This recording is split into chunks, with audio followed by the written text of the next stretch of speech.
Hello, my name is StonedSpoon, and today I'm going to be showing you how to fix frame rate or FPS lag on Call of Duty Black Ops if you're playing on the PC.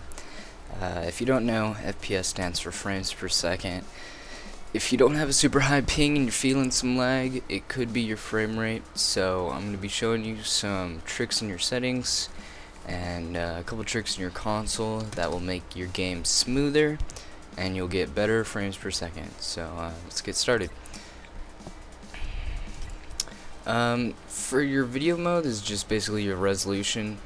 It doesn't really matter what you use, but if you're having super bad problems, I'd recommend using a lower one, like let's see, like this 800 by 600. If you're getting really bad frame rate, use that. It won't look very good, but you'll get better FPS. Since I'm recording, I'm using this, which is a higher quality, but I normally play on this, which is full screen. You want full screen on, well, unless you don't want it. Make sure your anti-aliasing is off. I can't really describe what it does, but I know it will give you bad lag. Aspect ratio doesn't really matter. It all depends on what you're using. I normally have it on standard, but since I'm recording in a widescreen, I have to use a widescreen. Screen refresh rate should be either 60 or 75, depending on how good your computer is. This is up to you. I use 75. Sync every frame should be no. The game will try to automatically sync each frame for you, and this isn't good. You don't want it to try to sync the frames. It'll mess everything up. Texture filtering should be bilinear. See, bilinear.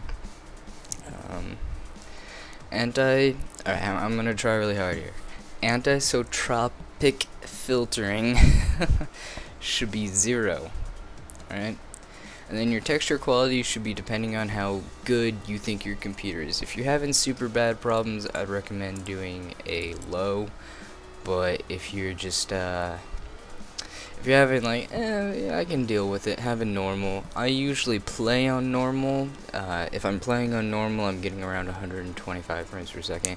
But I record all my videos on high, so that way it looks really sexy. But I play on normal just because I get better FPS. And then shader warmings, you want that no. That's just like it kind of like fades the shadows, gives it a better look. But you don't want shadows in the first place, so make sure shadows are no too. Shadows will give you really bad FPS drops. If you have a super nice computer, I would recommend using shadows, because sometimes you can use them to your advantage. I used to play with shadows all the time because if you're really attentive, you can see someone's shadow as they run around the corner, and you look down and say, oh, someone's coming around the corner, pre-fire, and get called a hacker. Now, bullet impacts, these don't affect you a lot, but you probably want to set this to no. What a bullet impact is when you like shoot your gun at a material, and it'll show the bullet mark in the material. Like if I was to shoot my gun at the wall, it would like leave an indent in the wall. If I set this to no, that won't happen anymore. I find it tends to make the FPS a little better. Brightness, I like mine to be high, but not super high. It's really, brightness is all to preference. Same with field of view. These aren't really going to affect your FPS too much. I would recommend using a max field of view though. It is way better. Well, personal opinion, it's way sexier than max field of view. Just saying. That's just personal preference. Now, if you're on PC, I'd recommend turning down your music and your cinematics volume. Those would be the music that plays while you play the game. I know it sounds cool and all. I like the music, but it can be a distraction, especially if you're like playing competitive. Yeah, alright. And then the rest of the stuff we're going to be doing is in console, so you make sure in your settings, game, enable console, want it to be yes.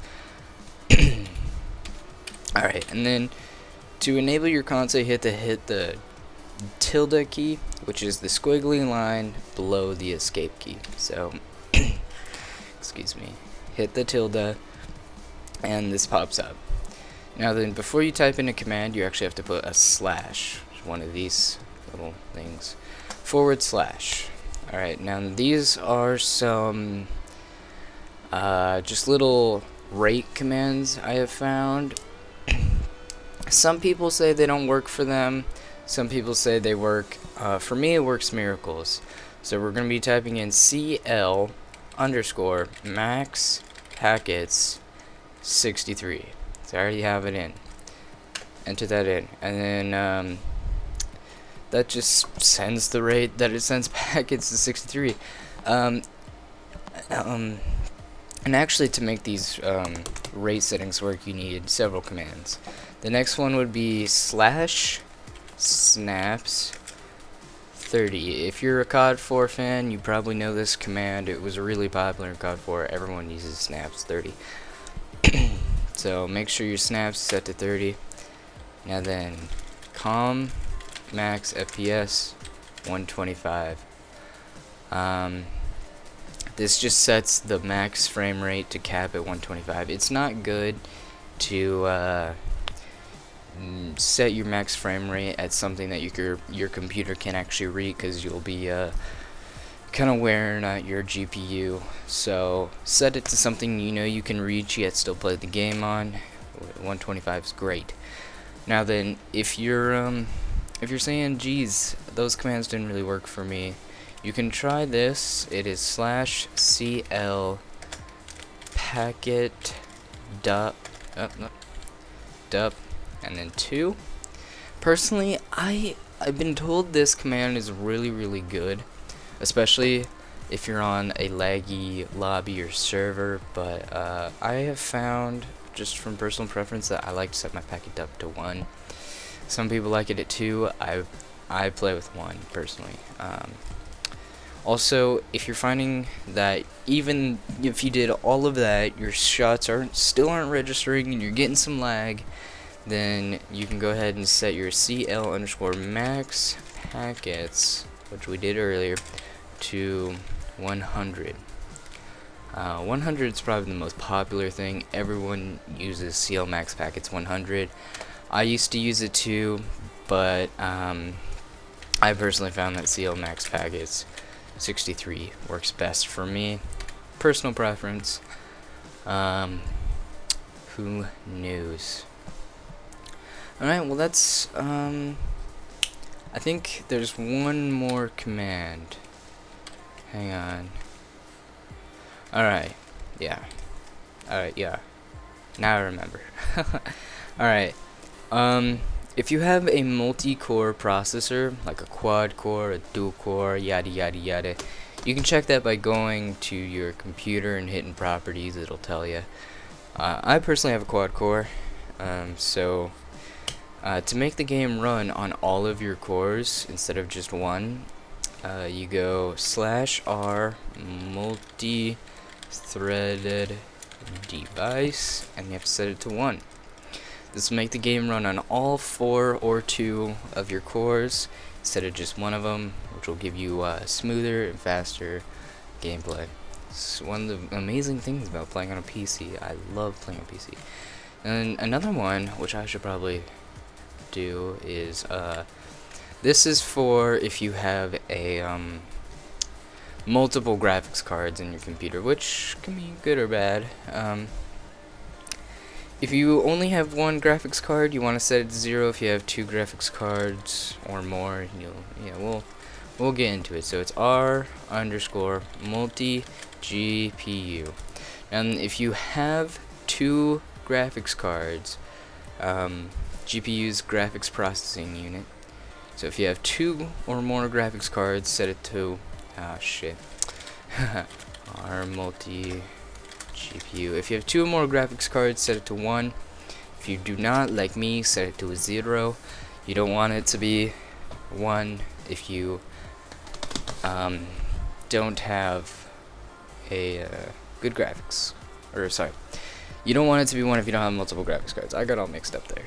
Alright, so if you don't have more than 1 graphics card, don't set it to 1. You want it to be 0. For me, I only have 1 graphics card, so we're setting it to 0. Yeah. That makes everything nice and fancy and good and fun to play. I hope this helped you guys get your FPS in issue. If it didn't, you can always look up more. I will leave a link in the description for better FPS commands, more detailed ones, how to edit your CFG, all that yada yada.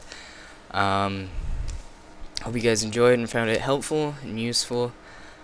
Yeah, I guess that's pretty much it. Just go ahead and check out my channel, subscribe if you like my videos. I will be coming out with a new montage soon. I'm kind of procrastinating a little bit because it's double XP weekend. Gotta take advantage of that, get 14th prestige so I can get my gold guns and make better videos. Also, commentaries coming soon, stick around. Alright, see you guys later.